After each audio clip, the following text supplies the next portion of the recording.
رب العالمین والصلاة والسلام علی سید الانبیاء والمرسلین وعلی آلہ وصحابہ اجمعین۔ آج کا ہمارا موضوع بہت ہی اہم موضوع ہے۔ اکثر لوگ اس کے متعلق سوال پوچھتے ہیں کہ مراقبہ ہے کیا؟ آج جدید دور کے اندر لوگوں نے مراقبے کے نام سے سینٹر کھولے ہوئے ہیں، لوگوں نے کاروبار شروع کیے ہوئے۔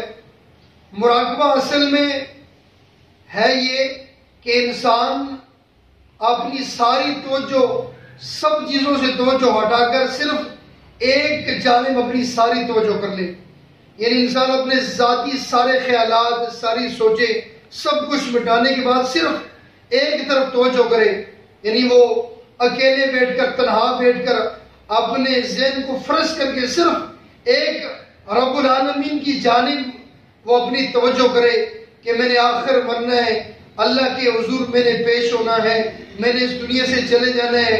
قبر کا تصور کرے اور اس طرح دوزخ کا تصور کرے، جنت کا تصور کرے، رب العالمین کتنا مہربان ہے، رب العالمین کا تصور کرے، یہ ہے مراقبہ۔ اور دوسرا ہوتا ہے محاسبہ۔ ایک مراقبہ، ایک محاسبہ۔ محاسبہ یہ ہوتا ہے کہ انسان اپنا احتساب کرے کہ اس نے آج دن کے اندر کتنے اچھے عمل کیے، اس نے اس مہینے میں کتنے نیک کام کیے، اس ہفتے کے اندر جو نیک کام کیے ہیں اس پر اللہ تبارک و تعالیٰ کا شکر ادا کرے، اور جو بھی اس سے گناہ سرزد ہوئے ہیں، جس میں جو کمیاں پیشی ہوئی ہیں، رب العالمین سے وہ معافی مانگے، معافی کا طلبگار، اور رب العالمین اسے معاف فرما دے۔ اللہ تبارک و تعالیٰ نے قرآن کریم میں ارشاد فرمایا سورت الحشر کے اندر، یا ایھا الذین آمنوا اتقوا اللہ ولتنظر نفس ما قدمت لغد واتقوا اللہ ان اللہ خبیر بما تعملون۔ اے ایمان والو، اللہ سے ڈرتے رہو اور اس بات پر غور کرو، اس بات پر فکر کرو تم نے اپنی کل کے لیے آگے کیا بھیجا، یعنی اس سے مراد روز قیامت ہے، یہی مراقبہ ہے کہ آپ نے اپنے کل کے لیے کیا آگے بھیجا ہے، آپ نے کل کے لیے کیا تیاری کی ہے۔ اللہ رب العالمین نے قرآن کریم میں ایک جگہ ارشاد فرمایا وَفِي أَنفُسِكُمْ أَفَلَا تُبْصِرُونَ۔ اپنے آپ پر غور کرو، اپنے آپ پر غور کرو، فکر کرو کہ رب العالمین نے تمہیں کیسے پیدا فرمایا، تمہاری تخلیق کیسے ہوئی، ان سب چیزوں پر غور کریں، فکر کریں۔ اللہ تبارک و تعالیٰ نے ایک اور جگہ ارشاد فرمایا فَمَنْ كَانَ يَرْجُو لِقَاءَ رَبِّهِ فَلْيَعْمَلْ عَمَلًا صَالِحًا۔ جو شخص یہ امید کرتا ہو کہ وہ اللہ سے ملاقات کرے تو پھر اسے چاہیے کہ وہ نیک عمل کرے۔ تو پھر ہم سب کو نیک عمل کرنے چاہیے، ہماری یہ امید ہے، ہمارا یقین ہے کہ ہم اللہ سے ملاقات کریں گے، اس کے لیے ہمیں نیک اعمال کرنے چاہیے، غور و فکر کرنی چاہیے۔ اکیلے الگ کمرے میں تنہائی میں بیٹھ کر انسان کو سوچنا چاہیے، مراقبہ کرنا چاہیے۔ مراقبہ اسی چیز کا نام ہے کہ دنیا کے ہر خیال، دنیا کی ہر چیز کو، دنیا میں جو کچھ ہے اس سے ہٹ کر، ہر چیز سے ہٹ کر صرف ایک خیال کرے رب العالمین کا کہ وہ مالک ہے، وہ غفور ہے، وہ کریم ہے، وہ قادر ہے، اس نے دنیا بنائی ہے، اس نے ساری کائنات بنائی ہے، وہ کتنا کریم رب ہے، معاف کرنے والا ہے۔ اور رسول اللہ صلی اللہ علیہ وسلم بھی غار حرا کے اندر مراقبہ فرمایا کرتے تھے۔ نبی علیہ السلام کی یہ سنت ہے، انسان اپنے آپ پر غور کرے، فکر کرے۔ اللہ تبارک و تعالیٰ نے قرآن کریم میں بھی فرمایا کہ انسان تو غور کر، فکر کر، زمین میں، آسمان میں اللہ نے زمین کو کیسے بنایا، آسمان کو کیسے بنایا۔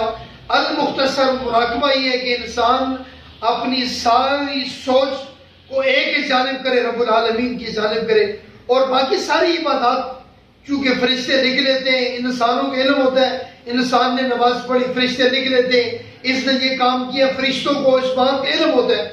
اور مراقبہ چونکہ خالص اس کا تعلق اللہ اور بندے کے ساتھ ہوتا ہے، اللہ کو علم ہوتا ہے کہ یہ بندہ صرف میری رضا کی خاطر بیٹھا ہے، اس کا کوئی اور کام نہیں ہے، یعنی مراقبے کا بھی علم صرف اللہ کو ہوتا ہے۔ تو رب العالمین ہم سب کو ایسے مراقبے کرنے کی توفیق عطا فرمائے۔ اور دیگر چیز جو لوگ ہیں، آج کل لوگوں نے کاروبار بنایا ہوا ہے، صرف اور صرف یوں تو یہ مراقبہ ہندو بھی کرتے ہیں، عیسائی بھی کرتے ہیں، مسلمان کا مراقبہ یہ نہیں۔ مسلمان کا مراقبہ کیا ہے؟ غور و فکر، اپنے بارے میں، اپنی ذات کے بارے میں انسان غور کرے کہ انسان تو نے کیا کیا، زندگی کہاں گزاری، مال کہاں سے کمایا، خرچ کہاں کیا، تو نے جوانی کہاں گزاری، بچپن کہاں گزارا، تو نے ایک روز چلے جانا ہے، ایک دن تیری بھی میت ہوگی، لوگ تجھے اٹھا کر قبرستان کی طرف لے جائیں گے، تجھے مٹی کے نیچے دفن کر دیں گے، جہاں کوئی بھی نہیں ہوگا، نہ تیرے چاہنے والے ہوں گے، نہ تجھ سے محبت کرنے والے ہوں گے، کوئی بھی نہیں ہوگا، صرف تو اکیلا ہوگا۔ تو پھر تو اس وقت اللہ کے حضور کیا جواب دے گا، تیرے نامہ اعمال کیسے؟ بس ان ساری باتوں کا پر غور کرنا، یکسوئی کے ساتھ اپنے ذہن کو فریش کرتے ہوئے ساری باتوں کو بلا کر صرف اللہ کی رضا، اللہ کے بارے میں اکیلے بیٹھ کر، تنہا بیٹھ کر، دنیا کی ساری سوچوں سے آزاد ہو کر صرف اللہ کے بارے میں سوچنا، فکر کرنا، یہی مراقبہ ہے، یہی انسان اپنی اصلاح کر سکتا ہے، یہی وہ روحانی سلسلہ ہے جو بزرگ کیا کرتے تھے۔ اللہ کریم ہم سب کو اپنا محاسبہ کرنے کی توفیق عطا فرمائے، اپنے بارے میں غور و فکر کرنے کی توفیق عطا فرمائے۔ وما علینا الا البلاغ۔